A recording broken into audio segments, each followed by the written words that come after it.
Good evening, welcome to North West Tonight with Annabelle Tiffin. Our top story. A maverick and a fighter for the poorest in society. Tributes to the former Birkenhead MP Frank Field, who's died aged 81. He did a very good job. I think he cared about the people in Birkenhead. What he said wasn't always politically correct. No, it wasn't, but that's what people like. We'll be hearing from his friend and former colleague in government, Jack Straw. Also tonight, with elections in a week's time, will a war 3,000 miles away in Gaza affect voting here? Hidden for half a century, the rediscovered photos of Donald Campbell and his record-breaking Bluebird. And we've had some fairly decent weather over the last few days with some sunny spells. More to come in the coming days, but there will be some changes for the weekend. I bring you all the details at the end of the programme.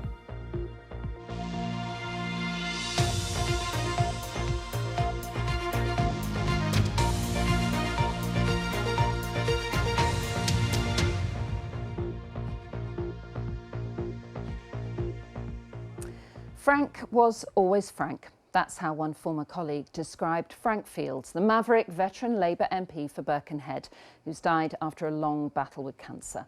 Strong-minded, strong-willed, he was a politician who refused to be cowed by the party machine or the compromises of government.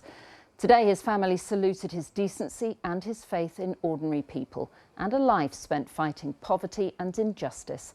I've been looking back at his long and often controversial career. Described as a maverick with no particular interest in saying what the Labour Party wanted him to say. As one friend put it, Frank speaks for Frank. I want Labour Party to change.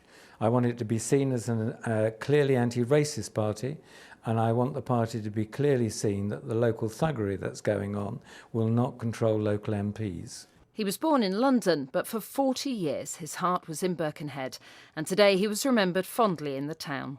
I thought it was very good, although I don't support Labour, but he was good for the community. I think he cared about the people in Birkenhead, and I think he did try to do a lot for the underprivileged.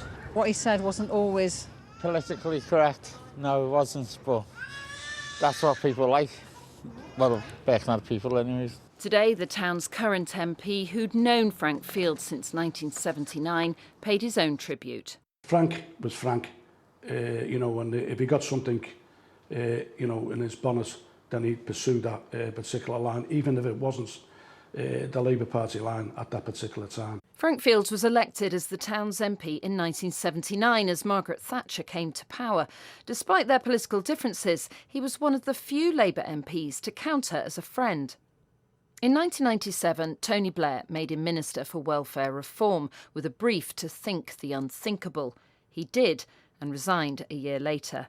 But he continued to campaign for the causes he cared about from the backbenches: climate change, immigration, and more recently, his criticism of universal credit. A gentleman rose after we'd spoken. I tried to persuade him not to commit suicide. Such was the desperateness that he saw the future for himself. But perhaps his long-lasting legacy will be the project he founded called Feeding Britain, piloted in Birkenhead. Its vision that no one should go hungry or feel ashamed. It was Frank's idea to have the cafe in to break down the barriers of people coming in.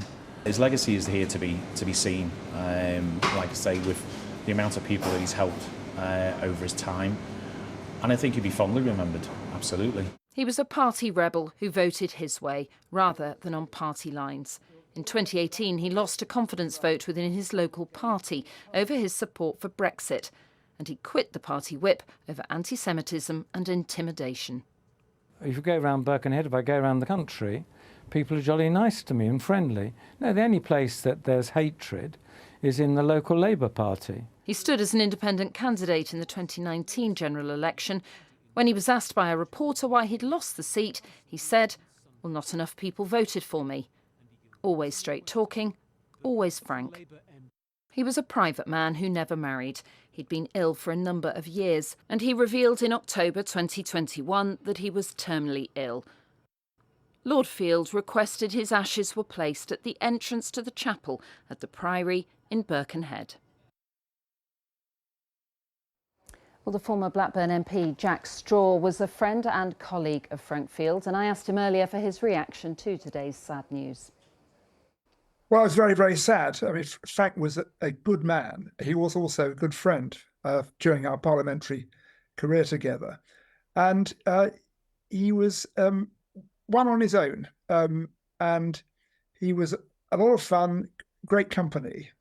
But he made his own decisions. I mean, it was one of the problems he faced when he joined the government in 1997, which was that he found the inevitable compromises that take place in any group like that really difficult. But he was a really good parliamentarian and went on to chair the Welfare and Work Select Committee.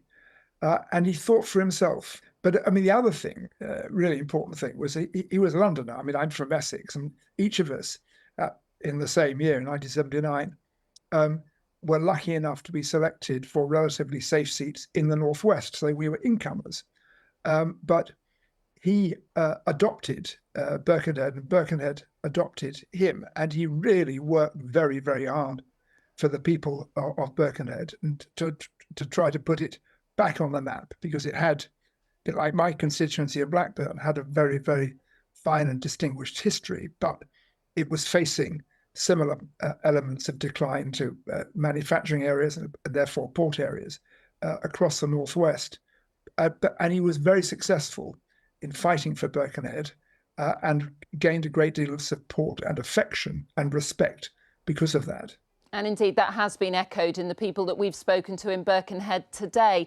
But you mentioned earlier about his passion for welfare. I mean, he really did do so much, didn't he, to help welfare in this country?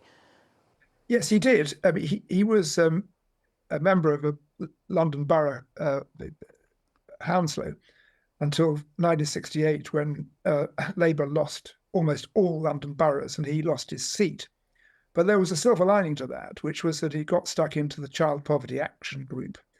He really sort of made it. And he was very vocal, actually, against the then Labour government in the run-up to the general election in 1970. He made himself a bit unpopular, but he was speaking out about what he believed in, and quite right too, even at the risk of being unpopular with the party leadership. But he learned from that how to be unpopular with the party leadership, but still maintain good relations.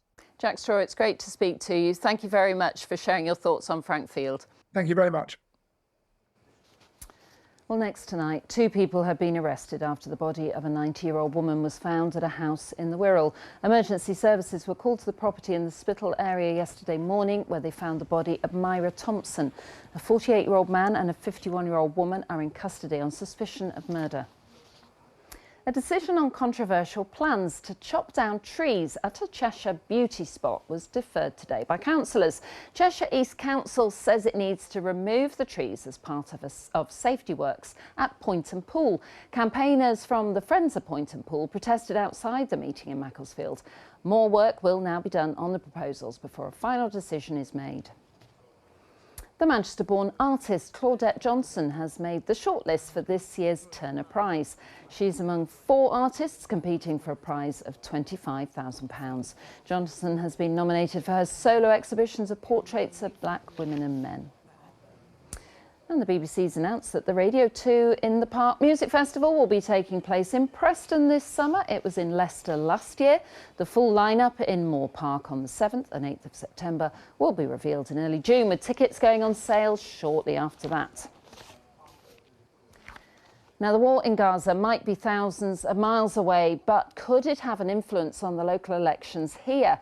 Our Manchester political reporter Kevin Fitzpatrick has been gauging opinion in Rochdale, where anger over Gaza and a row over anti-Semitism led to Labour losing a parliamentary by-election.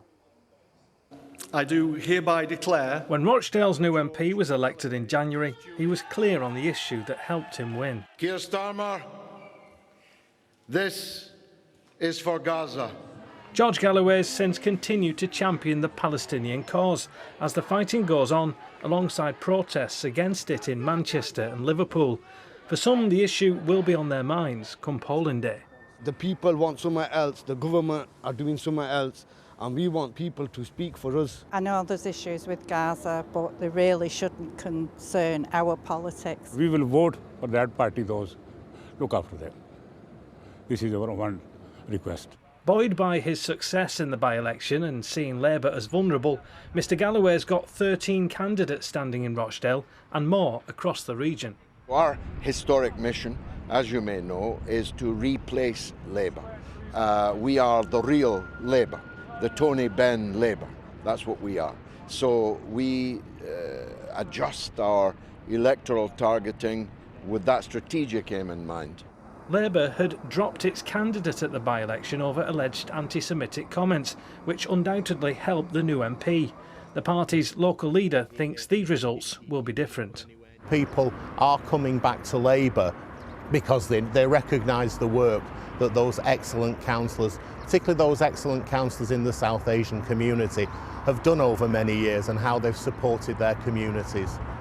The Liberal Democrat group leader believes Gaza will influence some voters, but argues there are wider issues too. There's probably 4 or 5 wards in the centre of Rochdale where it will have an impact on where people vote, where they've got something to protest vote against. But at the end of the day, everybody in the borough has the same issues in terms of infrastructure, in terms of potholes in the roads, the bins being emptied. Knocking on doors, the Conservatives are also trying to focus on what's happening locally. On our wards, I think it'll be very limited impact because what we are interested in things like the green spaces, trying to protect the green belt because we don't have the infrastructure to support those kind of things, and they're the things that are really important to the residents on our wards. While anger over the ongoing conflict could play its part in areas with predominantly Jewish or Muslim communities, the main parties are hoping voters consider wider concerns as they cast their votes. But the situation in Gaza could certainly add a new dynamic as results start to emerge. Kevin Fitzpatrick, BBC North West Tonight, Rochdale. Of course, those local elections are on next Thursday. Now, a clinic has been set up on Manchester's famous Curry Mile in an effort to find volunteers for the largest health research programme in the UK. It's called Our Future Health and aims to create the most detailed picture ever of the nation's health to find better ways to prevent and treat diseases. Juliet Phillips has been down to Rusholme to find out more. Manchester's Curry Mile is well known for its plethora of South Asian restaurants, but perhaps not as being a hub for health research. Until now, that is. This mobile unit has arrived to enrol participants in Our Future Health. You are 172, that is 5'8". Okay. One of their first appointments was with Hamid. The programme aims to transform the prevention, detection and treatment of common conditions, including cancer and heart disease. I've got a bit of heart problem myself. I thought probably if I come forward for this, it would help other people in the future. It didn't take too long, did it? But what you did might make a big difference, mightn't it? Definitely does, yeah. I hope that people my age, they come forward and, do their bits. So far, more than 1 million people have signed up to be part of the research project. They're aiming for around 5 million in total and coming to areas like this in the hope of attracting more volunteers from ethnic minority backgrounds. It's really important research, like for example for the South Asian community, type 2 diabetes. It's so prevalent, and obviously Our Future Health, we do focus on conditions such as diabetes, dementia, cancer, stroke. So it's really, really important for these communities to take part. Each participant is given on-the-day feedback regarding their blood pressure and cholesterol levels. But for the volunteers I spoke to, contributing to research that may help others in the future was a key motivation. I feel like we kind of put attention to curing rather than preventing.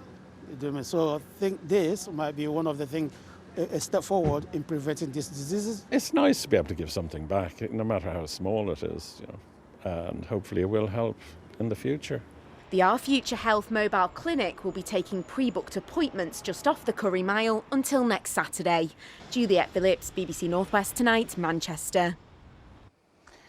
Well, now to a real success story. A mum of 3 from Preston who was homeless and suffered domestic abuse has turned her life around by building a £1 million business. Danny Wallace started her own motivational speaking company with just £300 and now organises events around the world. Davinia Ramos has been to meet her. I'm Danny Wallace and this is Be Inspired. Danny's life was very different 15 years ago. She'd left an abusive relationship. I was sofa surfing with my kids at the time. They were both toddlers. We were sleeping between my mum's house, my friend's house, my sister's house while we were trying to find somewhere stable to live. And it was really difficult. Eventually we found somewhere to live, but where we found to live wasn't particularly safe.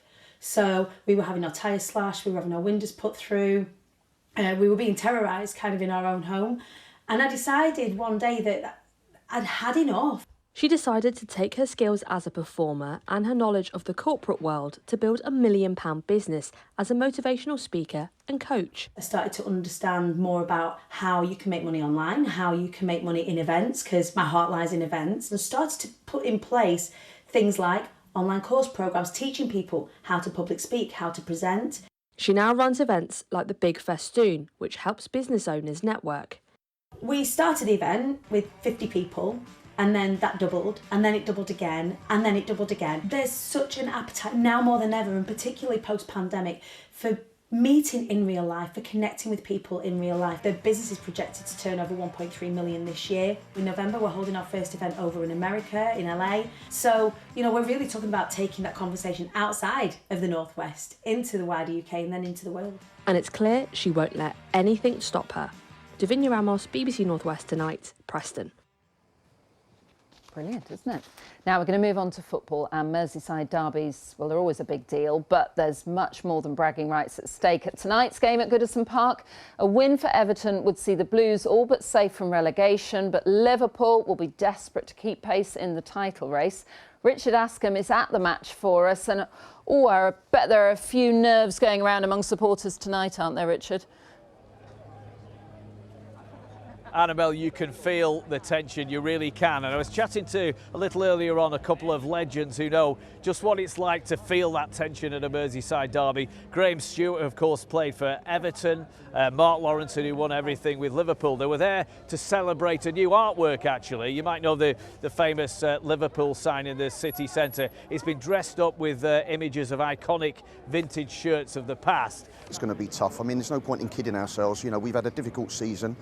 We've had a lot of ups and downs, both on and off the park. But tonight would just be fantastic for our supporters and for the club as a whole. If we could somehow get the 3 points, it would be fantastic, obviously. So, Richard, what about Liverpool? Because the race for the title at the top, it's really tight now, isn't it? And they can't really afford to slip up. You're absolutely right, Annabelle, particularly after Arsenal's thumping victory last night. Manchester City, the champions, just 1 point behind Liverpool as well, with a game in hand. And this is going to be Jurgen Klopp's last Merseyside derby, probably quite an emotional occasion for him and the fans. But today it's emerged that the Reds are in possible talks with his successor. Hello. Yes, they are reported to be in talks, we understand, with Feyenoord about their manager Arne Slot. He's won the Dutch title last season with Feyenoord. The cup this season as well. He's a reputation for developing players as well, and plays a similar style to Jurgen Klopp. Here are the thoughts of Mark Lawrenson. It's a massive job for him. Who's going to follow Klopp? They're going to build a statue for him. So straight away this fella walks into the ground every Saturday or whatever and he sees a big statue of Jurgen Klopp going, thinking, really? I honestly think, good luck to the guy if it's him. But I think it'll be a very tough job, won't it, for whoever follows Jurgen Klopp, of course. All the best coverage tonight on BBC Radio Merseyside. Kick-off is 8 o'clock. From here, Annabelle, back to you. Richard, thank you very much. Now, the daughter of Donald Campbell, the man who broke world speed records on Cumbrian lakes, has said it is fantastic to see photographs of him that have been hidden for 70 years. The photos were taken by a Manchester press photographer, Peter Price, in 1955, but they only came to light when his son Andrew found them after his father's death. Well, now the search is on for somewhere to display them permanently, as Andy Gill reports. That is the difference here, that people were allowed, which Just to come down on the shoreline. I mean, that must have been the whole village. At her home in Southport in Merseyside, Gina Campbell and Andrew Price looked through photos of Donald Campbell and Bluebird.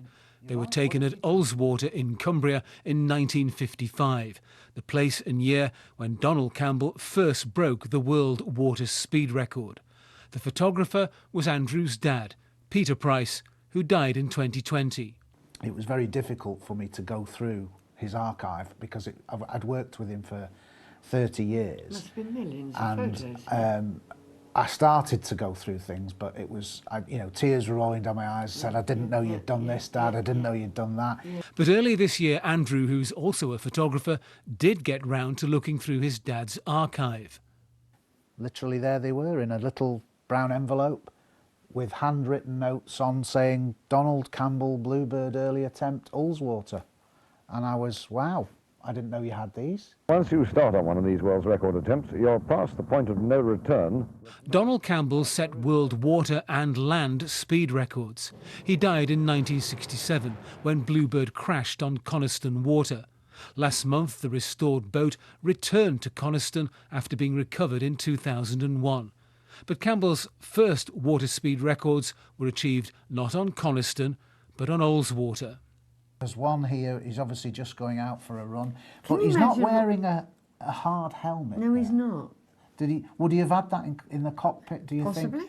For Gina, who was just 6 when the photos were taken, they reveal a new chapter of her father's life. My jaw dropped when I first saw them. What it tells me is how famous my father was, looking at the crowds that were there. And me, as a small child, no idea that my father was famous. I did not know my father was famous. Gina and Andrew both now want the photos to find a permanent home, a testament to a pioneering British enterprise in engineering and daring. It sort of gets me in my heart because it shows my dad to me what he was that I didn't know. Andy Gill, BBC North West Tonight, Southport. Oh, that's lovely. Lovely to see those old photographs. OK, let's get a look at the weather now. Simon is here today. It's been chilly again. Yes, it has When been is it going to chilly. warm up? Temperatures have been below the average for the time of year. It will turn less cold over the weekend, but not necessarily drier. But it's been all right so far, hasn't it? We've had some decent spells of sunshine. That was the scene earlier on today in Cheshire with those blue skies. Pretty similar as well. Look at that, beautiful blue skies in Lancashire. But it's worth noting, actually, that the sun is really quite strong at this time of year. In fact, it's about the same strength now as it is in August. So if you are spending some time outside in some sunshine, bear that in mind with the sun cream. Now, through this evening and tonight, largely clear skies. Fabulous evening there in Liverpool, we saw there from Richard's report. But some showers moving their way further southward. Scattered showers, really, overnight tonight. Temperatures getting down to about 3 to 6 degrees Celsius. So it could be a little bit chilly in some rural areas first thing tomorrow morning. Any showers we do have in the morning will tend to drift away to the south, and then we're looking at lots of dry, lots of sunny weather really in through the afternoon. So lengthy spells of sunshine, and just like the last few days, if you're in the wind, it will still feel chilly. Temperatures 9 to 11 degrees Celsius, but find some shelter out of the wind. It will feel quite warm. Now, as we go through into Friday, we've got this area of low pressure across the UK. It's very weak, not really giving us too much, but then this area of low pressure will move its way in as we go into the weekend, and it's there that we'll start to see those milder conditions moving in. But as for Friday, much of the same really. Plenty of dry weather with some sunny spells. Just the odd shower can't be ruled out, perhaps for the Isle of Man towards northern and eastern parts of the northwest, just over the Pennines there. Maximum temperatures, again, though, about 10 or 11 degrees Celsius. But then here's that kind of less cold air, as I said, coming in on the area of low pressure as we go through Saturday into Sunday. But it will, Annabelle, bring us a bit of rain as well. But it's a good tip about the strength of the sun in April. It is, because yes. you wouldn't think that it was that strong at the moment. Yeah. Yes, and certainly, bear that in mind with the sun cream, because you don't want to be bronzed. No, it doesn't feel like it's It doesn't feel like it, no, at I the moment, promise you, doesn't it is strong. Thank you. We will take your word for it. Thank you very much. Katie's here with your late update. Bye-bye. Bye.